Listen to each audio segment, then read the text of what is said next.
2, 3, 4. Hello everyone, and welcome to the Power of Music Thinking. My name is Christof, and this is the podcast for people with a musical heart and a wicked job. We're looking for stories, insights and tools from the big world of music to inspire leaders and followers to listen, tune, play and perform in whatever field you're operating.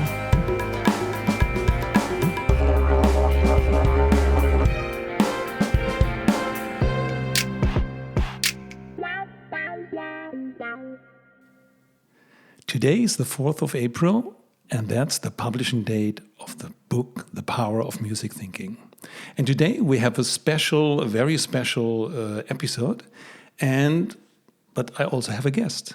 Welcome, Xenia. Great to have you on the show. Thank you. Thanks for inviting me. Yeah, that's also very funny to do a conversation with your own daughter, and also in a language that we normally not speak with each other. So that's really also a premiere for the two of us. Yeah, it will be funny to talk in English, since normally it's German, right? Right, absolutely. And okay, but I ask you because, and that's also interesting to share, you played also a very big role in the development of music thinking. And that's because as a daughter, you hear a lot of everything that I shared at home, or we worked together, we did workshops together, we did also workshops together with music thinking. We've been, I think, 3 times at the Design Thinkers Conference, where we did workshops together. So actually, you're the biggest part of music thinking, and you also had great ideas when we developed the gem card. So there, a lot of credits go also to your side. Oh, yeah, thank you. It's been a long journey already. Like for you, it's even longer. But for me, I jumped on board 3 years ago, or maybe even longer ago. Maybe longer. Yeah, maybe. I think the gem cards came out 4 years ago. But anyway, I ask you to ask me. Because first I thought, okay, I do a podcast about the book. And then I thought, who would be the person that could ask me the most tricky questions regarding music thinking, also knowing a lot about music thinking. And I ask you. So let's switch the roles, and I give the floor to you. And great for having me. Cool, thank you. Then I will asking the questions. Of course, I've done this also several times in the past when we're developing, for example, the gem cards and the websites. We're doing the music thinking workshops. Always asking questions, especially about the music thinking framework. And so let's start. And I don't want to make it too tricky for you during this podcast. But I might ask some.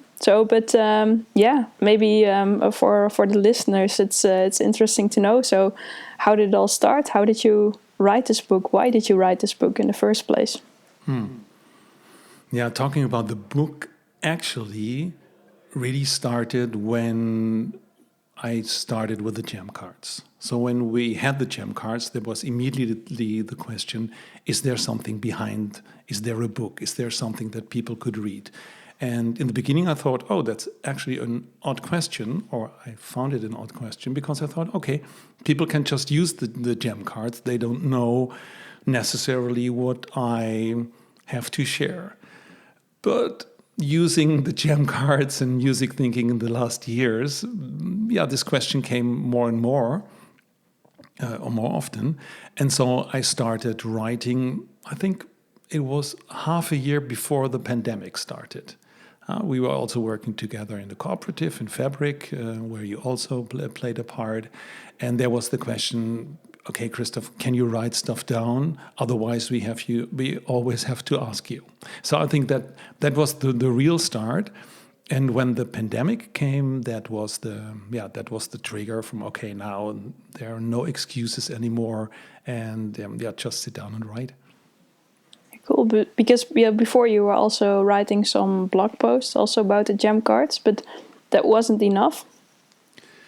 Right. So when the gem cards came out, I started to write something that I called Behind the Cards. And I think I wrote 7 or 8, I don't even know, to explain a little bit about certain cards. For example, the tools card, which is a special card because it's the card that is different in type. So it's the Dux for all font designers. It's the Dux and not the Helvetica like all the others. And it's a very special one because it's also a tribute to Hans Reichel, the inventor of the daxophone. That's an instrument playing with a bow and with the woods, but you have to look it up on YouTube. And so I started to write about every card. What about the question? What about the cues that I'm using on the card? And actually, but this was more just to explain the relations in the card. This was not behind everything what the music thinking framework would be. Yeah, and you also had the website, so you could also post a lot of text over there, but still there was the urge to write it in a book. Can you explain a little bit more about that? So why not using the website, but really make a special book dedicated to music thinking? Well, actually, that's a good question because I already started and there's a lot of information on the website, but also it's like when you put something on a blog, after 3 or 4 posts, it's gone. So, and I understood that people would write to have something in their hand and really work with it. And also the question to get everything together. So in the book itself, it's the first chapter is a personal chapter about where I come from. The second one is about music, and then it's about music thinking, the framework. Then about all the cues, then how the cues work together, then something very special in the framework, the dynamics. So when things, go different than you thought that they are. And at the very end, it ends with analogies. Actually, what's the basic idea about the book, that diving into the big world of music, and being open, inspiring people with an analogy of a very big field.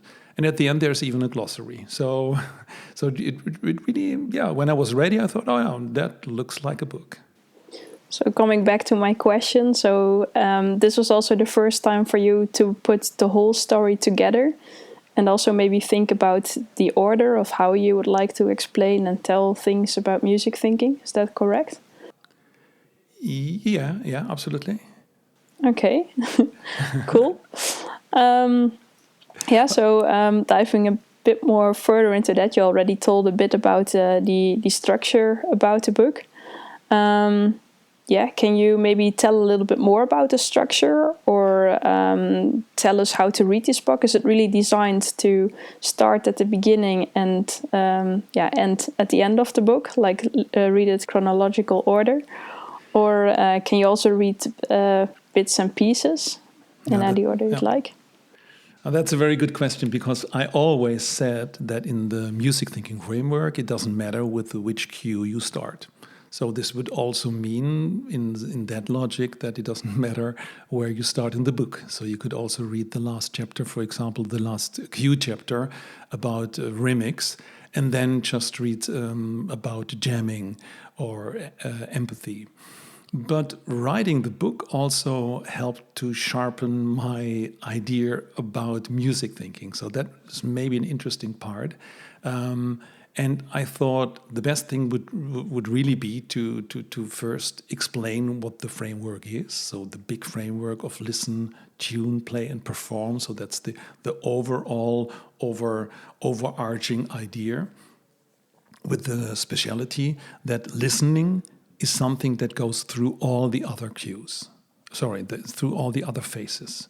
And that's very special, because often we have something, first do this, then do that, and then You can do like this. So we have an analysis, and then we know what we want, and then we do an ideation. But in real life, I experienced that, it's like our ears are always open. We always get information, and our brain is very good sometimes to filter them out and just not do something with it. But in music, you always get information, even when you're on stage and you hear the others, or you might hear the audience, or you hear something that's reflecting from the venue that you're playing. So, and then you're doing micro corrections. And I thought, this is, compared to a business, actually very natural, because a business is not always like first we do this and then we do that, because later a lot of challenges, problems, or new insights come up. And that's why the listening phase goes through all the other phases, and how they overlap, how they work together. That's what I call dynamics. And inside of these listen, tune, play, perform phases, there are the cues, let's say the main players, the focus points, or the starting points. And ideally, so if you would read it from a service design perspective, then it would be you start with empathy, and empathy meaning you try to understand every single stakeholder that is relevant for your product or service. By the way, I explained in the beginning that I always talk about service, because I think there is no difference between a product and a service. Nowadays, so most of the things that we do, or even an iPhone, is not a product. Actually, it's more a service that is delivered by a product. Coming back to the question, so in the framework, we know, like, okay, you can start with any cue, because that's also how organizations work. But looking at the book, is it also true for the book? Can you start anywhere in the book, or is it best to read it from front till end? Or do you make a suggestion maybe for service designers to start reading at the empathy cue? Absolutely. That's, by the way, a good one. I think if you, from a service design perspective, you start with empathy, then you go to score, meaning to show and to do, then to jamming, so and then remix. And this is more or less like service design works, with one extra thing. It has to be iterative. We have not to do only a sprint. Actually, it's just more like walking, running every day. So it's not just doing a sprint and for one day we do this and the next day we do that, and after 4 days we are ready and we give it to some people. So it's really the iteration is the most important part. And I think if you like, you can just start reading it like this. When I discussed that idea with the editor and said, okay, it doesn't matter. Sometimes when I go into a bookstore and I also open the last chapter just to see what it is, and it's very visual, then I would read this and maybe jump back to the beginning. And she had something like from, no, it really must be a book. And so then I started also to come up with a prologue, wrote a little bit about where I'm from, that I'm also a joiner by trade, and later came to, and also understood the company that my parents had, where we had nearly 100 people, and understanding the company from all different perspectives. And that was really, for me, I think, still a very important part. And in real life, I just experienced the same in music, where you can have totally different perspectives on it. So, and then a very short chapter about music, and also that there are musical expressions. I write in the book, so things like when you sometimes you hear "Let's rock this" or "Are we in sync?" I noticed the pattern. Let's jam about this. Let's pull all the plugs. By the way, let's pull all the plugs. That's from the organ. When you pull all the plugs, then the organ is much louder. Or tone of voice. We should orchestrate this. Orchestration is really a word that is so in business so often used, where I think a lot of people don't know what it is. And by the way, in one of the last podcasts, with Mark Schillum, we are really talking about orchestration. So that's also very nice. Or does this resonate with you? Or let's find the right cadence. Or to improvise a solution. So this was really a start. And then very short chapter about music, and also with a very nice quote of the big, great conductor Daniel Barenboim. Hang on. Let me see. Yeah, and that's also like the essence. I found this, by the way, this quote very late. So the book was already, let's say, done, and then I found this quote, and I thought it's really perfect, and I can read it for you. The power of music, so he's talking about music, not music thinking, lies in its ability to speak to all aspects of the human being: the animal, the emotional, the intellectual, and the spiritual. Music teaches us, in short, that everything is connected. And I think that's really also the base for the music thinking framework. Everything is connected, and that's maybe the long answer to your short question. In that sense, it doesn't really matter where you start, but if you are new to a concept like this, I really would suggest that you start from the beginning and first understand what's all in the framework, and then we dive into all the details. Yeah, that's clear. And maybe if they arrive at the chapter where you start explaining the cues of the music thinking framework, I'm just thinking, would it make more sense for a service designer to start reading about the empathy cue? And I don't know if you have another example, but for someone else to start at score or at personality, or is it also good to just read it in this chronological order so that you will start reading at jamming, for example? I think the book is. It depends on who is reading the book, so what you say. So I think if you're coming from a branding background or more from a leadership background, I think personality appeals more to you than empathy, with no offense.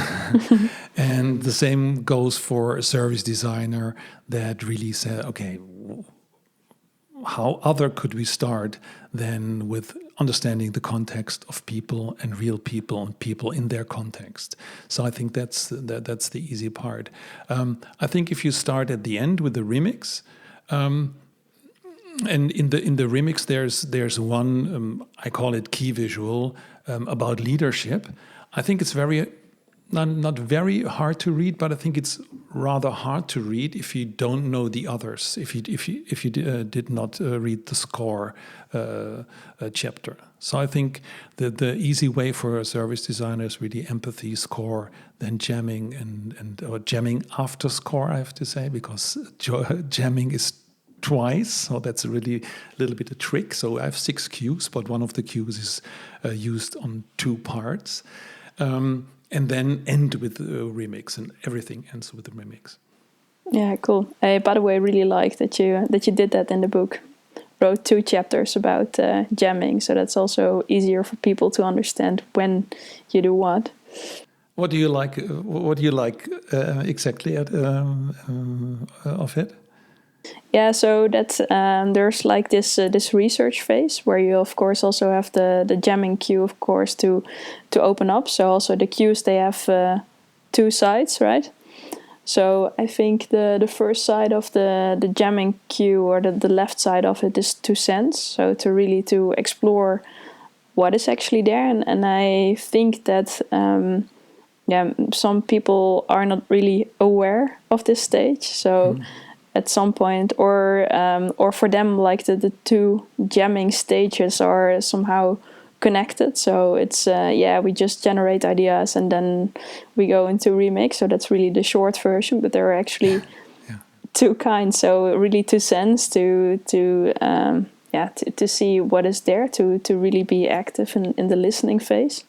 So I also discovered that during my study. So I have a background in industrial design.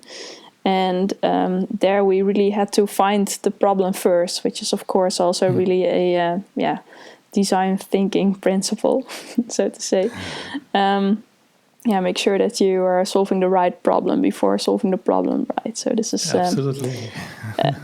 so, and then of course you have the another jamming. So when you did your research, and then you can, based on your research, you can start another jam session, so to say, and generate ideas to solve your problem. So I really think it's great that it's also in the book that it has 2 dedicated chapters instead of putting everything in one.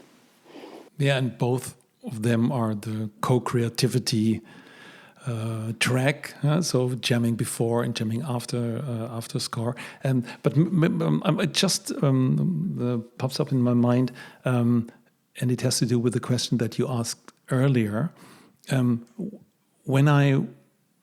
Before writing the book, sometimes I explained certain things, but just through writing the book, I even understood better what I meant, and I will explain this to you. It sounds very cryptic, and before I start with the cues, then I explain, because the cues have 2 sides, like you said. It's to open and to sense with jamming before score, or score has to show and to do, and then I realized that one of them is more following part and the other is more a leading part. And that's why also the book is called For Leaders and Followers. And sometimes you can't even tell what's the difference. So for example, sometimes we talk about leadership and we talk about a conductor. And the interesting thing is that the conductor is nothing without the composer. So actually, the leader, the conductor, is following the composer, what he writes.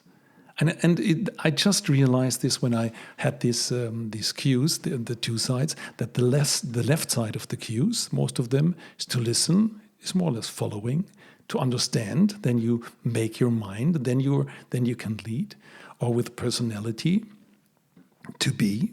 Then you follow yourself, or you follow what other people want from you, and to become. That's something new. That's the leading part. To show is what you have, but to do, the giving directions, that's leadership. To explore what there is the left part of jamming after score. But to create, that's leading. And the same with learning, that's following something. To understand also, to learn. And then to change is the leading part, and it's the same for remix. It's to deliver. That's following what everybody asks from you.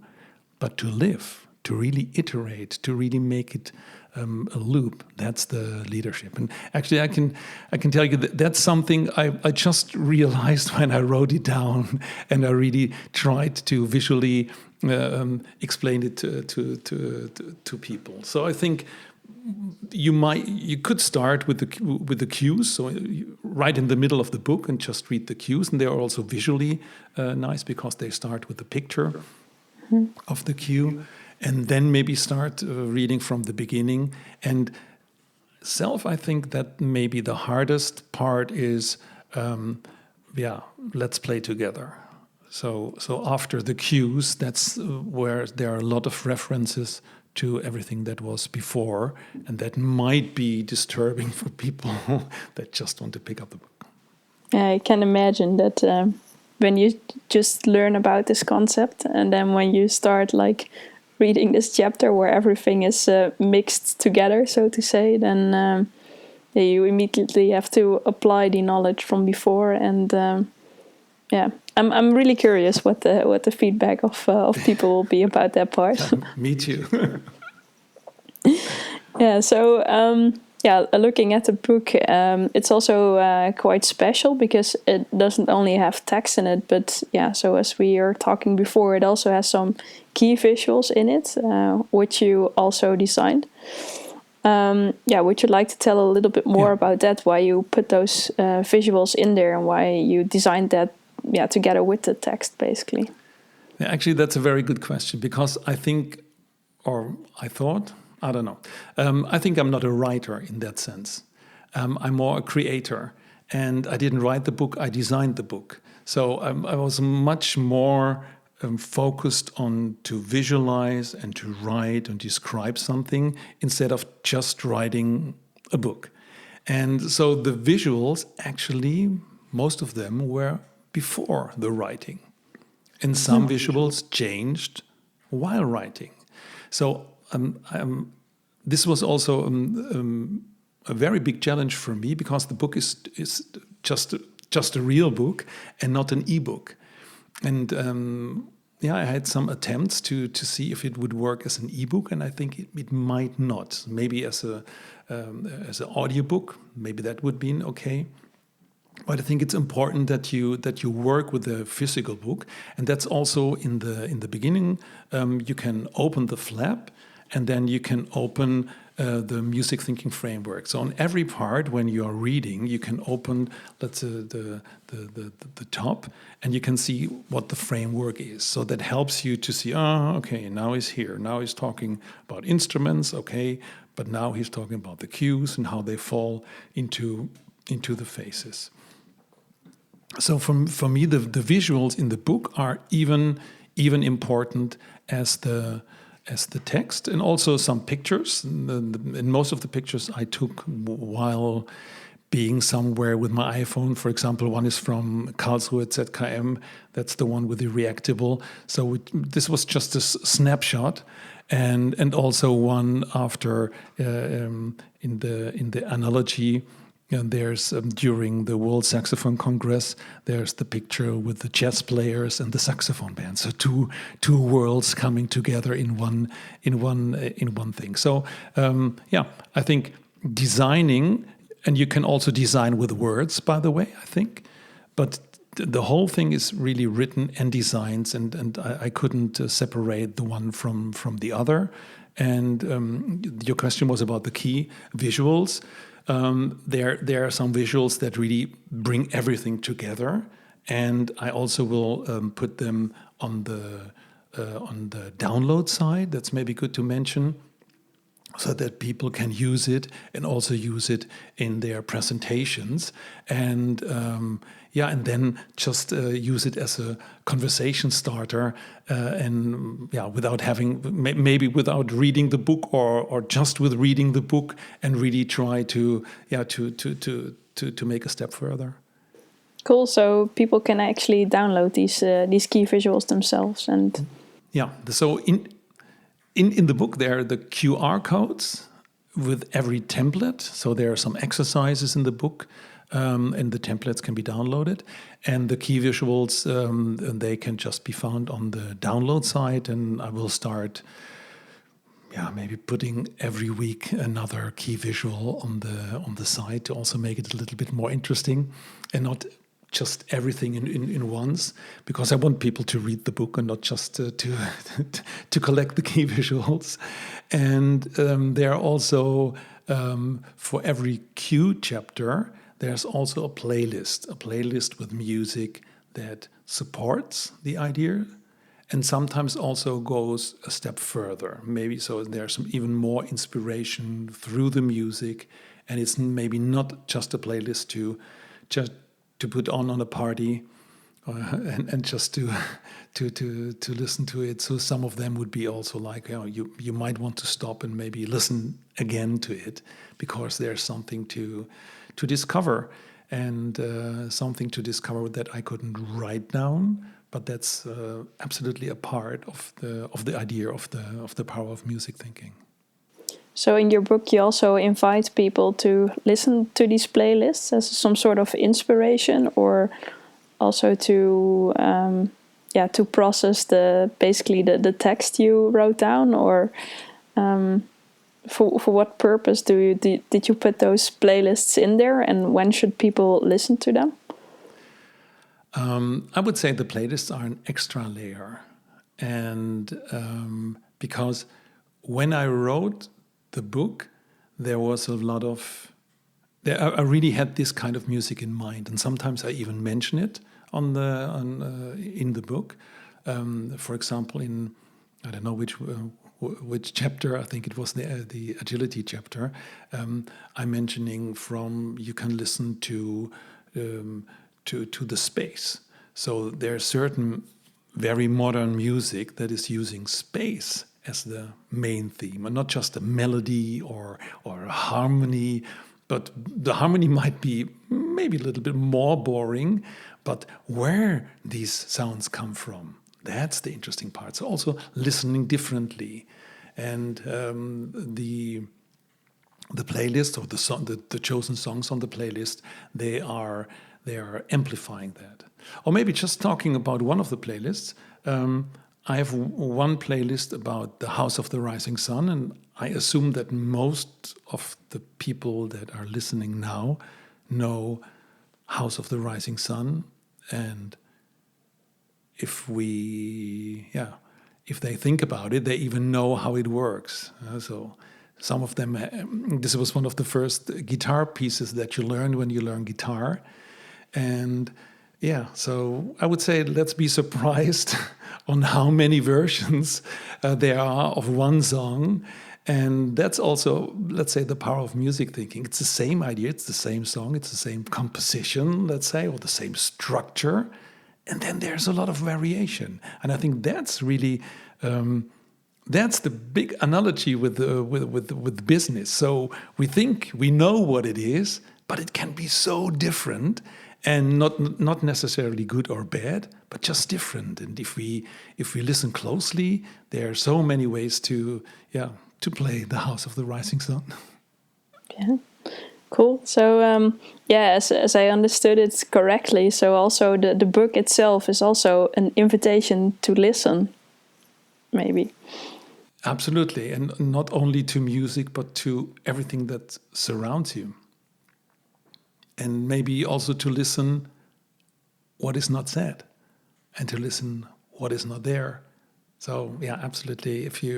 Maybe the book is maybe about the big joy of listening in the biggest sense. Could have also been the title, maybe then. Yeah, I was fighting about some subtitles. But how is it for you, Xenia? That is listening such and we often use listening as like the open door. Oh, you have to listen better, and we have to listen better to our client. But most of the time, people don't mean listen. They just want to get something across. But how is listening for you?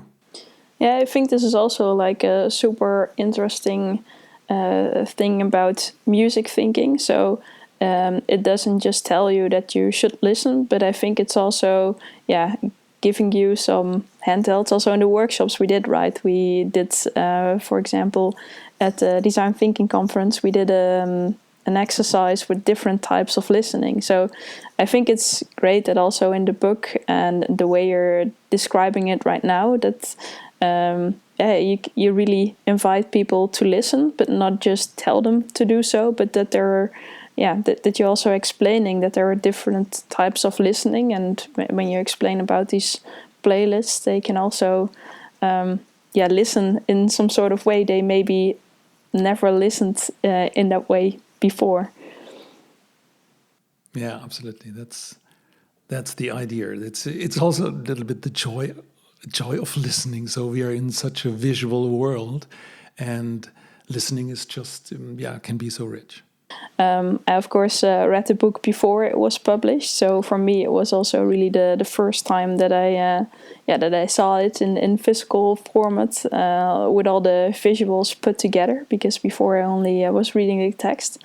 So for me, when I received the book, I don't know what I did first, if I just went through it and saw all the visuals because I didn't saw them before, or that I immediately skipped to the last chapter, because the last chapter is about where you talk about analogies, and you also we touched it before in our conversation, and you were talking about analogies versus metaphors. And can you explain a little bit more on that right now? Yeah, for me, that's an important thing, because I like metaphors, and metaphors are fantastic for creativity, to build on stuff and really building different visuals that might not be there, but with the metaphor you can create these visuals. But I experienced that metaphors are often used to just get an idea across.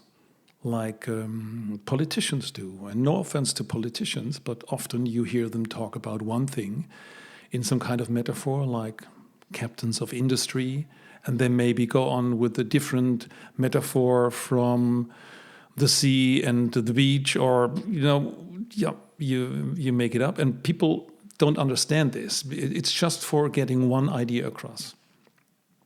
But I thought music is so rich that it's absolutely worthwhile and interesting to dive into that big field of music. So I told earlier, when people talk about leadership and music, it's often the conductor. If people talk about creativity, it's the improviser and coming with ideas that we've never thought before, right on the spot. And I think these are all okay. But it didn't work for me. So I want to dive in and want to see, okay, but what does, for example, Indian music, North Indian music, how do they do this? Is there a score? Hang on, no, they don't write it down. Oh, what does this mean?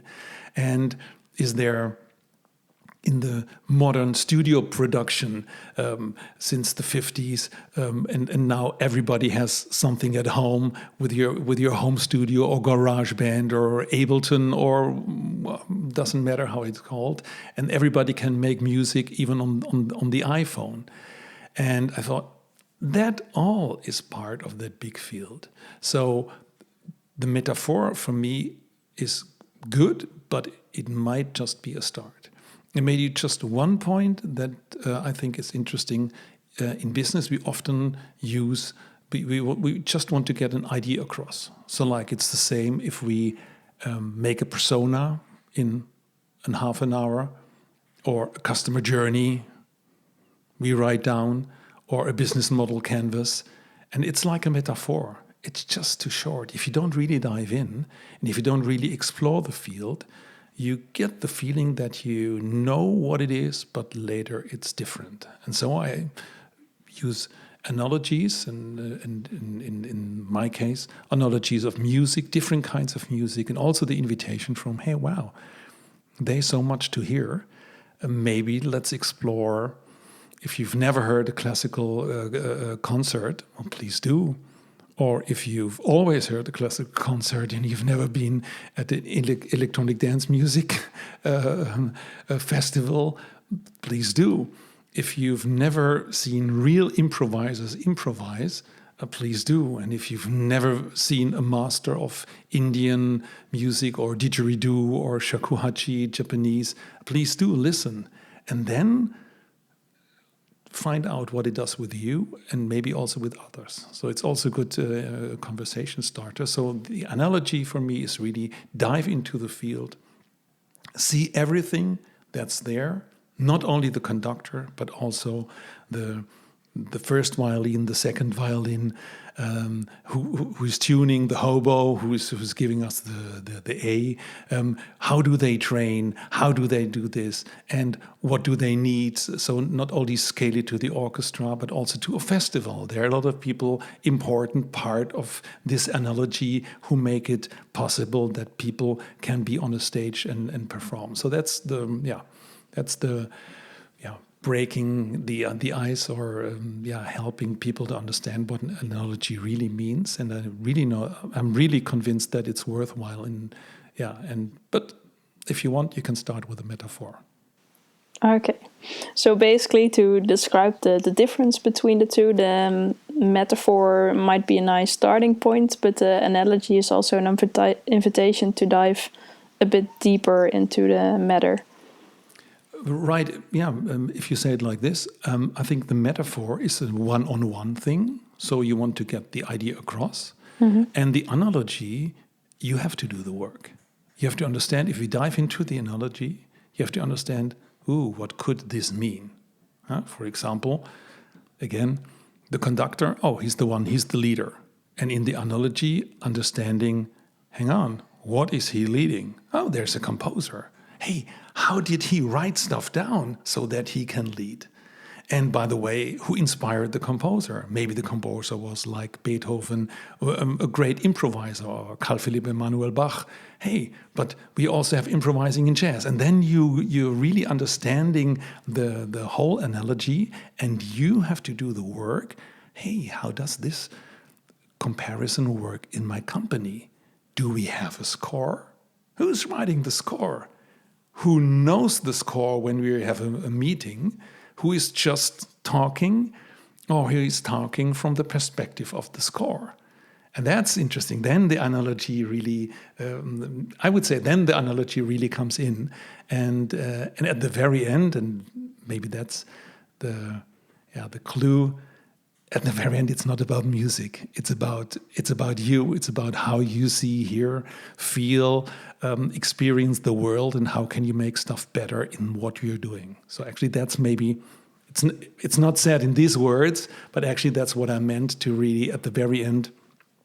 If music as an analogy doesn't work for you, choose another one that works for you. But for me, it's music, and I know it's very, very, very big and very, very old. Okay, so also looking at the, and I'm not sure like if you like this part, but also like the active and the passive part. So, for example, the leading part, and that's the active part, and the more passive part is the following part. So, metaphors are better for following, but if you get somebody hands a metaphor for you, it's for you to follow basically. But if somebody hands an analogy to you, then it's about putting you in some sort of actionable or active state where you actually have to work with it. Yeah, I think in short, an analogy is the invitation to think and not just to do. So I think that also might be the difference. Cool. Okay, cool. And you said before that, so if the musical analogy doesn't work for you, then you also can pick another one. So I also sorted out this quote, and I'll just read it, because in your book you say, good music thinkers recognize analogies, and great music thinkers act on analogies between analogies. So, and you also talk about end musicians in that specific chapter. So my question to you is, and I also hear this a lot, so when people hear about music thinking, they think you should be some sort of musician or play a musical instrument in order to do something with it, basically. So my question is, can you be a great music thinker without being a musician? I would say that's the good news. You don't have to be a musician. I think you just have to be open to embrace the analogy that I'm using here. And if you don't know something, I would like to invite you to explore it.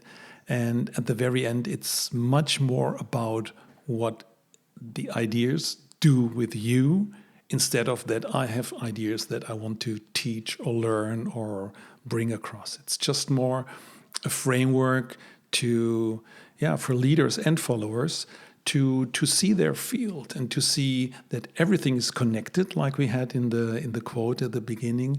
And when everything is connected, what does it mean when one of them is moving or is cut away, or you have at a certain part more of it, and you can fill it in with your whatever you have. But if you would read the book from beginning to the end, and I hope some people do, I think you get the idea that this is a very great and broad field. And maybe the best thing with music, it's not good or bad. It's different. So you can have someone in the room who loves country music, another one musicals, the next one classical orchestra music, and another one free improvised music or electronic dance music, hip hop, whatever. And everybody's very enthusiastic about what he hears in that kind of music that he likes, or she. And the interesting thing is, how can they share what they hear and how they hear and how it's organized? And for me, that's, let's say, the most important thing in how people collaborate and how they find let's say, a new language or visual language to communicate better, to do the good things they want to do. That's great. So yeah, also like going back a bit into our conversation about the active listening part. So I think it kind of also answers the question whether you have to be a musician to be a great music thinker. So yeah, I believe you don't have to be a musician. Also, if I hear you talking about this, but yeah, it's also an invitation to listen. And yeah, if you're an active listener, then yeah, it might apply. Or yeah, you can be a great music thinker yourself without being a musician. Might make it a bit more easier. So that's also why I've thought about this question. So if you played a musical instrument before, you kind of are familiar with some concepts. But I guess you can also be an active listener to music. Yeah, maybe it's the same because we both like football. Do you necessarily have to be a good football player to enjoy a Champions League game? I think it's the same. So it helps if you understand the rules, but sometimes if you understand the rules, you don't understand why they're doing this or behaving that.